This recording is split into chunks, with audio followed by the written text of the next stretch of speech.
Hi, Bible భాష్యానికి స్వాగతం.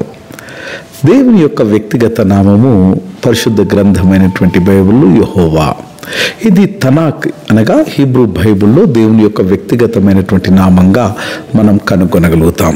తనాక్ అంతటి మీద యెహోవా దేవుని యొక్క వ్యక్తిగతమైనటువంటి నామము దాదాపుగా 6800 సార్లకు పైగా ఉపయోగించబడినది. ఇది దేవుని గురించి వచ్చినటువంటి అత్యంత ప్రధానమైనటువంటి లేదా ప్రత్యేకమైనటువంటి పేరు.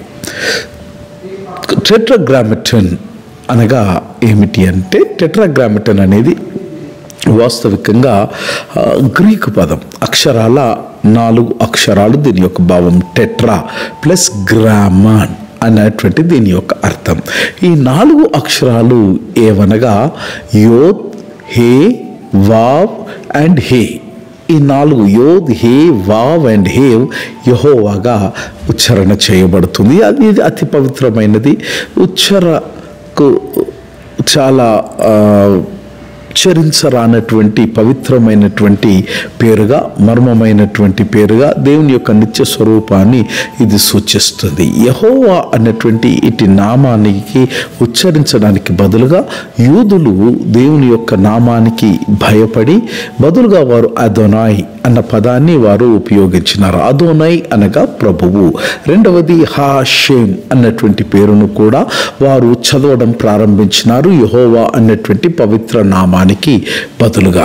దీంతో దీని యొక్క అసలు స్వరాలు వోవెల్స్ తరతరంగా వాడకుండా పోయి దీని యొక్క మూల ఉచ్చారణ బహుశా పోయిందని బైబిల్ పండితులు భావిస్తూ ఉన్నారు.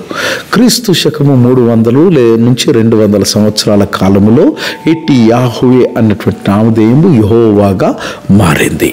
మసోరెటిక్ పండితులు యెహోవా మీద అదోనాయి యొక్క స్వర చిహ్నాలు పెట్టడం ద్వారా ఈ రెండు కలిపి మధ్య క్రైస్తవ యుగము యొక్క క్రైస్తవులు యెహోవా అని చదవడం ప్రారంభించినారు. దీనివల్ల ఇంగ్లీషులో యాహువే నుంచి యెహోవాగా, యెహోవా నుంచి జెహోవాగా ఇది స్థిరపరచబడినటువంటిది. యెహోవా అతి పవిత్రమైన నామం. ఉచ్చరించడానికి తన ప్రియకుమారుడిని యేసుక్రీస్తు ద్వారా దేవుడు మనకు అవకాశం అనుగ్రహించినాడు.